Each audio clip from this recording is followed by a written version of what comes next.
So you got suspended and you want to create a second Amazon Seller Central account. Well, let me tell you, you've come to the right place because I've already made over 8 stealth accounts, and within the last 2 years, none of them have gotten connected and none of them have gotten suspended. I'm going to show you exactly how to do it in today's video.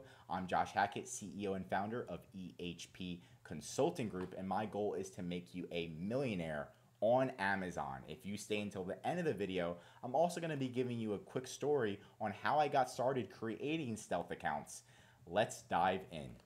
Like I said, I already know how to create stealth accounts, and I've already created a stealth account, and I'm doing this video on a stealth account. Isn't that funny? So you can tell it's a stealth account right here because it's running on a virtual machine, and this is one of the best virtual machines out there because you can quickly create it, delete it, and all of that fun stuff. But here's the steps to create the account. So first you need a close friend or a family member.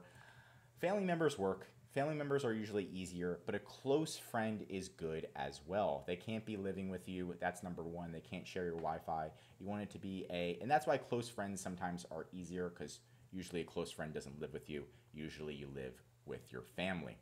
Next, first, this person is going to be creating the account. So their goal is to create the account for you.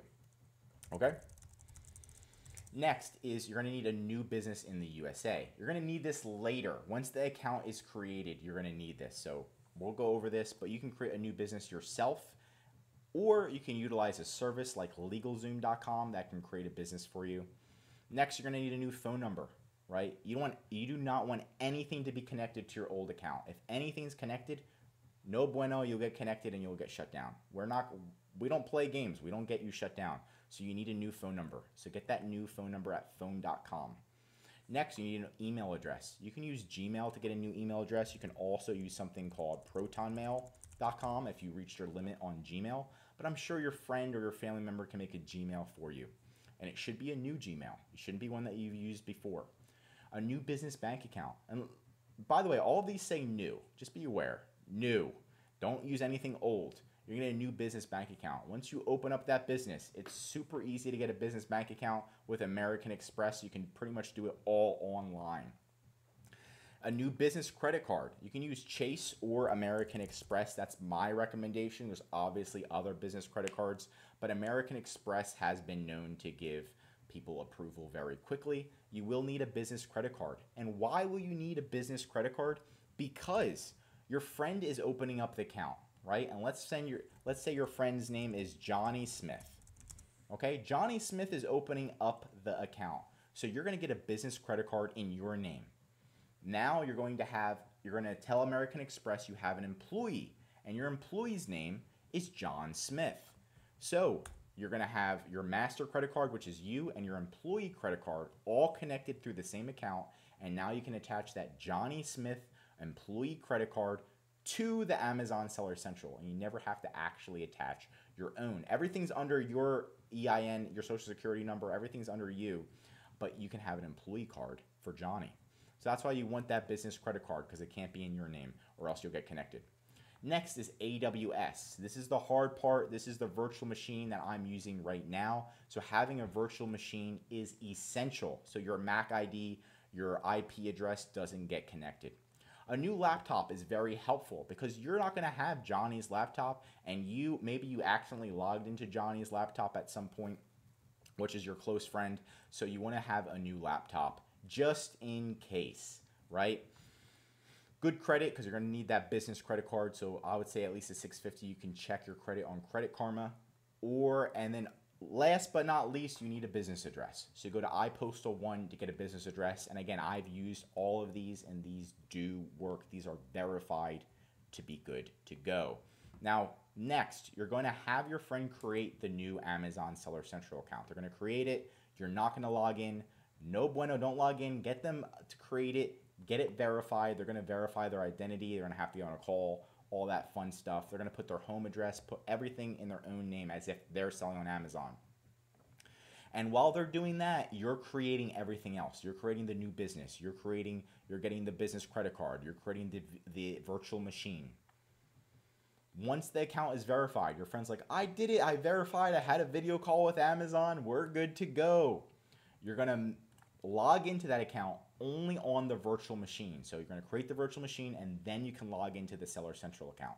Once you're in the Seller Central account, slowly, and I mean every 3 days, you're first going to change the email. So change your friend's Gmail, you're going to change it to the new Gmail you created. You're going to slowly change the bank account. You're going to slowly change the tax ID number to your new business. You're going to slowly change the credit card to your new credit card, your new employee credit card in your friend's name. Okay? So you're going to slowly change it. And when I mean slowly, I mean contact Amazon. Say, hey, I got a new business. I'm doing great. By the way, I'm changing my bank account. Is that okay? They're going to message you back 24 hours and say, yes, we put it in the system. You're good to go. And then you'll do it and you won't get suspended. If you change too many things at once, you will get suspended. Amazon's going to think your friend got hacked, right? We do not want that. So you do it very slow. And then the account is going to be in all your information, your Gmail that only you have access to, connected to your AWS, and you're going to be good to go, right? And nothing's going to be connected to your old account. So you're going to be just fine. Sounds complicated, but it's not. I've done it plenty of times. It's always hard the first time you do something, and the second, third, fourth, it's very easy. So just realize that. And I always recommend having a stealth account to be prepared, because Amazon may just randomly suspend you one day, even if you did nothing wrong. And this is an example on why I recommend getting a stealth account, because my client was making $100,000 a month. So they're doing great. They're making $100,000 a month in the US. They expanded. They decided, hey, let's expand. And I was like, good idea. Let's expand. Do you have trademarks in these other countries? They didn't have trademarks in the UK. They didn't have trademarks in Italy, but they wanted to expand there. And I said, do you guys have trademarks? Get trademarks. They said, let's just, Josh, your job is to help us expand. So I was like, okay, fine. We expanded them to the UK. We expanded them to Italy. A Chinese competitor secretly came in and filed trademarks. Their US trademarks, they filed them in Italy and they filed them in UK. Then they reported all of their listings through brand registry, got all of their listings removed. So they got all the listings removed, and then the client got completely suspended. And that was a mess. If they had a stealth account, they could easily move the inventory over and continue to sell on the stealth account, right?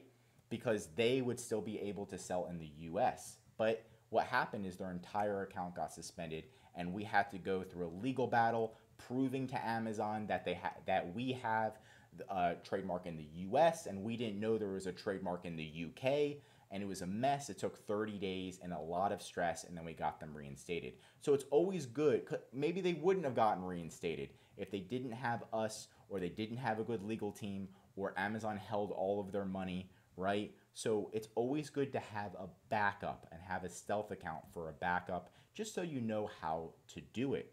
And that's it for today's video. If you did learn something new, please do drop a like. And if you are an Amazon seller, subscribe. If you need help with creating an Amazon stealth account, I do have a course in the description that may help you, where we go through each and every single step that we talked about way more in depth to get you started on your Amazon stealth account. You can also contact EHP Consulting Group in the description, and we'll help you create the Amazon stealth account.